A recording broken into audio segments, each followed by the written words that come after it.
Last week on Legally Kidnapped. Happy National Child Abuse Propaganda Month. Our top story this week. In New York, child protective workers do not like being held accountable for their negligence, falsification of documents, failures, and fraud. As baby stealers throughout the city hold protests in support of the accused, the supervisor who was arrested speaks out against her predicament, and ACS vows reforms in the wake of the arrest, which when translated into reality means that they're going to start snatching kids a little more quickly. Meanwhile, a city review finds at least 10 more instances where child welfare workers missed signs where children were in imminent danger. After a public flogging of Los Angeles' child welfare system by the LA Times, the county issues a report claiming that child abuse deaths are on the decline. Florida is going to seek the death penalty in the case of a dead adopted twin girl, while lawmakers want to cap the damages from potential lawsuits. And an internal review finds no evidence for an allegation of neglect against Florida's DCF regarding an infant who was taken last December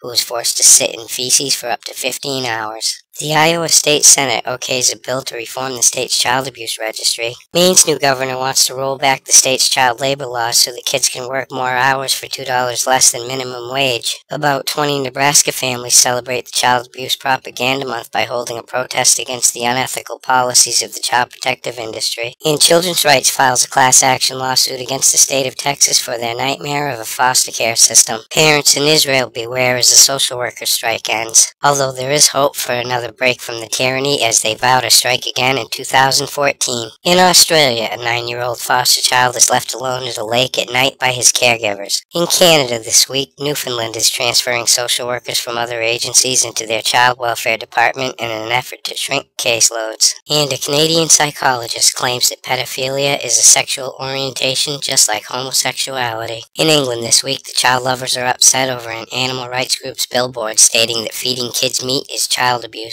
The UK wants you to rat out private foster carers to the child protective industry in an effort to keep kids safe. While the failures of Britain's foster care system come into the spotlight in a BBC documentary, Janelle Evans, the star of MTV's Teen Mom 2, was arrested for engaging in a cat fight. And Chuck Liddell, the UFC badass, files for full custody of his 12-year-old son. A Canadian couple who adopted 2 kids from Florida's foster care system files a lawsuit claiming that Florida didn't warn them that the kids had been abused. And the foster mother in that case is arrested for the abuse of another child in her care. And in New Mexico, San Jose County is ordered to pay $3.2 million to a couple whose children were wrongfully snatched and kept away from the parents for over a year. A Florida baby stealer pleads guilty to lying on a report claiming that she visited an abused child who ended up suffering further abuse. A foster father from Minnesota pleads guilty to the negligent drowning of an 18-month-old in a bathtub. A foster father from Ohio is accused of sex crimes against 2 young boys in his care, and a foster parent from Pennsylvania is arrested for raping a 9-year-old girl in his care.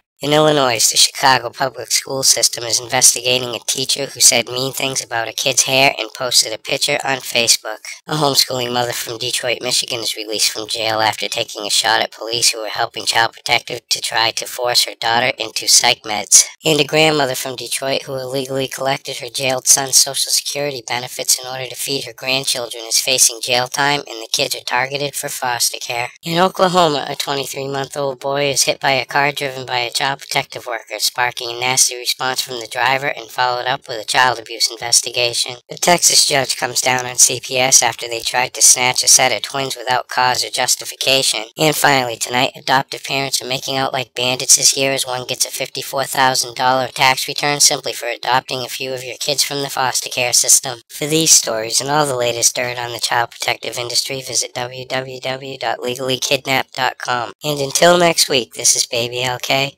Over and out.